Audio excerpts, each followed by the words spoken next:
When the phone rang at 3 in the morning, its sound pierced the late-night silence of Chicago like a shrill alarm. I was working on a piece about money flows in Macau's casinos, the only sounds in my apartment the faint tapping of my keyboard and the distant rumble of a subway train outside.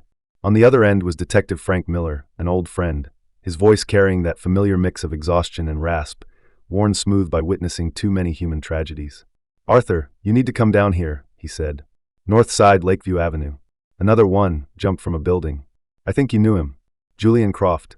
I hung up, walked to the window, and lit a cigarette. Outside, Lake Michigan's surface gleamed like a vast obsidian slab, deep and cold in the night. Julian Croft. The name didn't conjure a lifeless body in my mind, but a vibrant figure, one of the sharpest, most charismatic people I'd ever interviewed. He wasn't your typical gambler, not in anyone's eyes.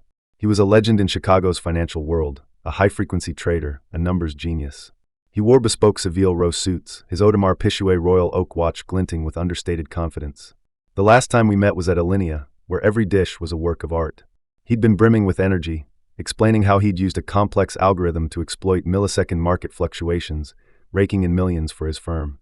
When he spoke of risk and probability, his eyes sparkled with a near-godlike intensity, as if the world's chaos and disorder were just lines of code he could calculate and conquer. Now he was dead. A leap from the balcony of his luxury penthouse on Lakeview Avenue, plunging into the dark waters he'd gazed at countless times at dawn or dusk. Frank later told me there was no note in his study. Just his MacBook Pro, still glowing, displaying the sleek interface of an online gambling site, its account balance screaming in blood-red digits, minus $13 million. Next to his keyboard sat a silver picture frame holding a photo of his two daughters, 10-year-old Olivia and 8-year-old Chloe, laughing carefree on a Lincoln Park lawn, sunlight glinting off their golden hair like two little angels. Their radiant smiles stood in cruel, cosmic contrast to that cold, negative number. The coroner's report showed no alcohol or drugs in his system. He'd made his choice with brutal clarity. What killed him was a poison purer and deadlier than heroin or cocaine. He'd lost everything his talent and effort had built over half a lifetime. $13 million. The number itself had lost meaning. It wasn't money anymore, but an epitaph for a man utterly destroyed. For an average American family, that sum was an eternal dream. It meant a house with a pool and garden in any sunny state, Ivy League educations for your kids without crushing loans, world travel, and every pleasure human civilization could offer. Julian had once had it all, or come infinitely close. Yet in less than 18 months, he'd razed the grand edifice of his wealth and reputation to rubble, leaving behind 2 children who'd spend their lives healing from the trauma. Why? How could someone who could read global markets in milliseconds, who played risk and probability like a maestro, fall into such a primitive, clumsy trap? To answer that, we have to go back to where it all began. Julian's tragedy didn't start with despair or greed, quite the opposite. It began with a massive, unexpected triumph. One boring weekend, snowed in at a Denver hotel during a blizzard, he clicked on an online poker site, an ad that kept popping up on his financial news app. Out of intellectual arrogance and curiosity, he saw it as a game for amateurs, while he, a top-tier professional, would use his algorithms and logic to crush the luck-driven, instinct-based players. That night he did. Like a pro boxer stepping into a kindergarten, he dominated the table. He calculated his opponents' betting probabilities with precision, coolly analyzing their patterns. For hours later, he'd won $50,000. Pocket change for him, but the feeling, the thrill of conquering randomness with pure intellect, hit him like a bolt of lightning. It was purer than making money in the markets, free from client pressures or regulatory shackles, just him against the system. In that moment, a dangerous thought took root. Maybe there was a wealth code in this world he could crack.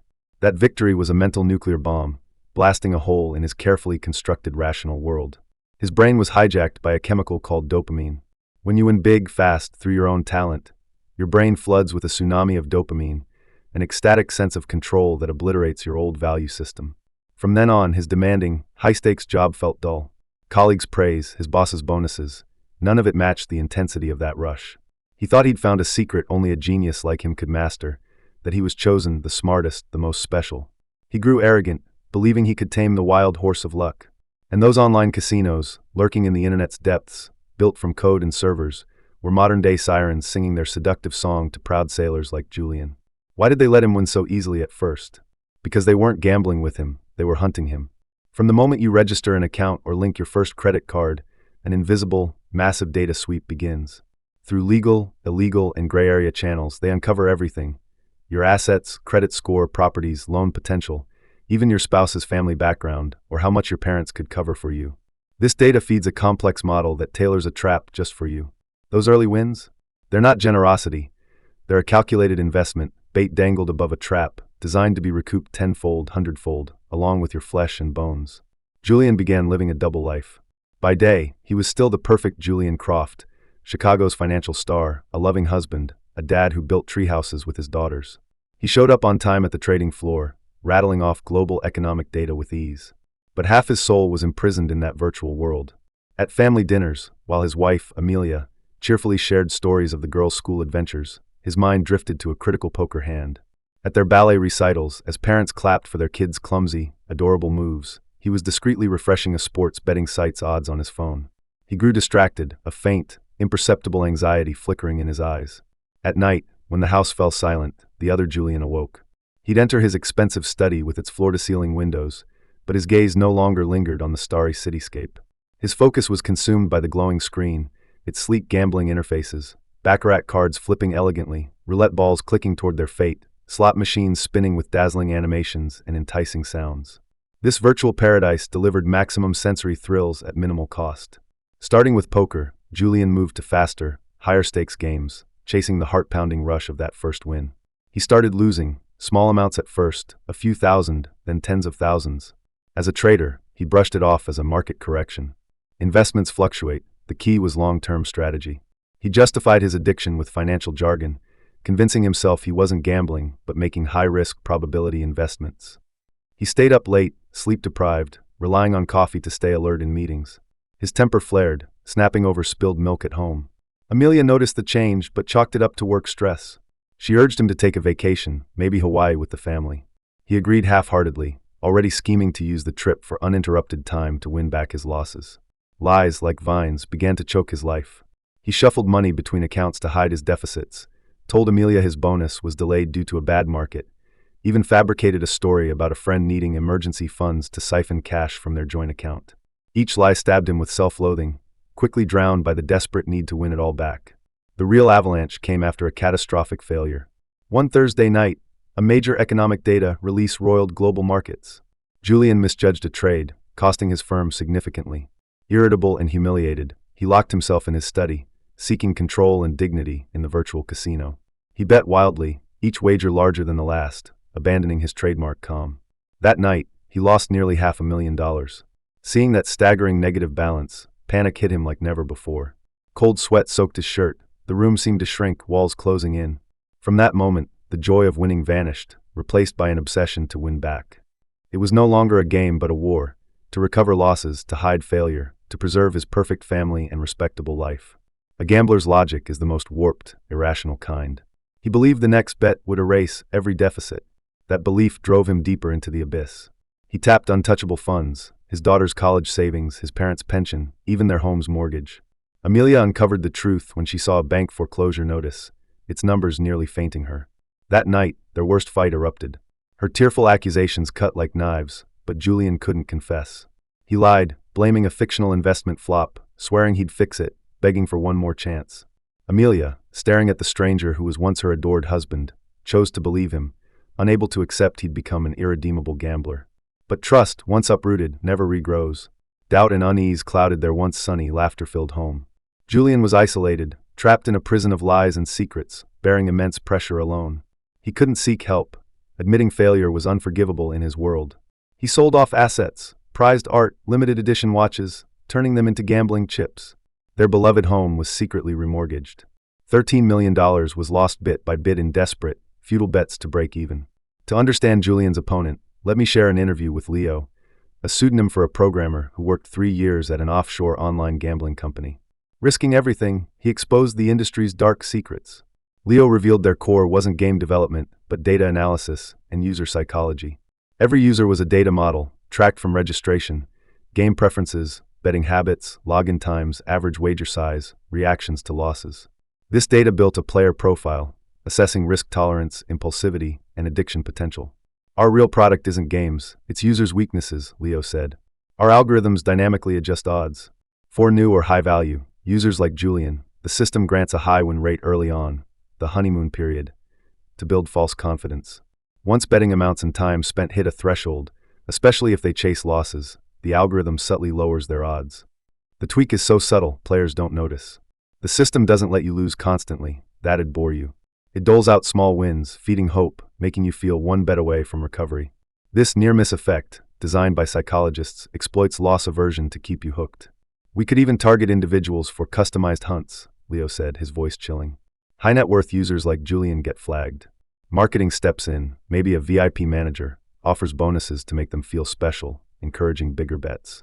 When they tap into non-liquid funds like remortgaging, the system boosts their win rate briefly, letting them taste air before drowning them entirely. Leo's team even monitored social media to gauge users' emotional states. A user posting about job loss or a breakup would get ads with turn your luck around messaging, preying on vulnerability. When I asked if this was fraud, Leo gave a bitter laugh. Legally, we're untouchable. Our servers are in lax jurisdictions.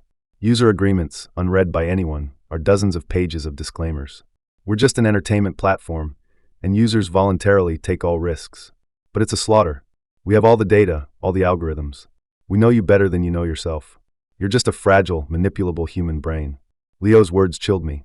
Julian's tragedy wasn't random. He didn't lose to luck. He was systematically dismantled by a team of mathematicians, programmers, and psychologists wielding cutting-edge tech. Back to Julian's final moments. The night he lost his last mortgage payment, his account at zero, he sat in his dark study, the screen's red digits mocking his stupidity. For the first time, he felt boundless despair. His vaunted intellect, his once unshakable confidence, lay shattered. He looked around his lovingly designed study, modern art on the walls, shelves of finance and history books. None of it was his anymore. This home, his promised haven for Amelia and his girls, he'd destroyed. He could see the future: foreclosure notices, Amelia's despair, his daughter's confused hurt, the pitying or scornful glances of friends. He'd chased success and respectability his whole life. He couldn't bear living as a failure, a fraud. He picked up the silver frame, tracing his daughter's innocent faces. He knew he could offer them nothing now but debt and shame. Maybe his absence was his final gift. So he stood, without hesitation, and walked to the balcony where he'd sipped coffee and admired the skyline. He took one last look at the world he'd loved and ruined, then jumped. When I arrived, dawn was breaking. Julian's body lay under a white sheet on the lawn below. Amelia huddled in a police car's back seat, trembling but tearless, her grief beyond tears. Frank clapped my shoulder, handed me coffee, and said, "Another soul killed by numbers." I stood there as morning light slowly warmed the cold, glittering city. I recalled Julian telling me numbers were the world's most honest thing. They didn't lie. But I realized then, the real lie was never the numbers, but the human desires they were woven to exploit. Julian's tragedy isn't his alone. It's a warning, written in blood. In this digital age, the devil doesn't need fangs. It's a sleek app, a tempting pop-up, a link promising instant riches. It preys on your pride, reluctance, fragility, and longing, dragging you into an abyss. I haven't even told you about brick-and-mortar casinos.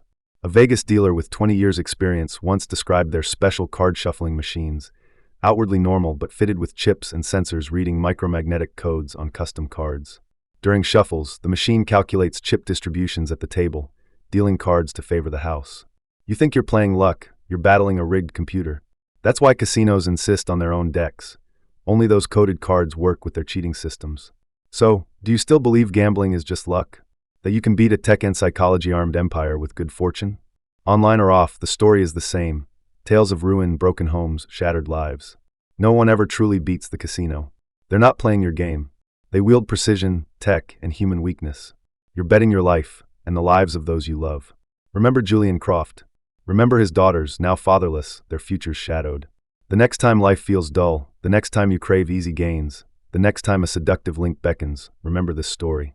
Never touch that soul-devouring game. Some doors, once opened, cost you not just money, but your soul and your entire reason for being.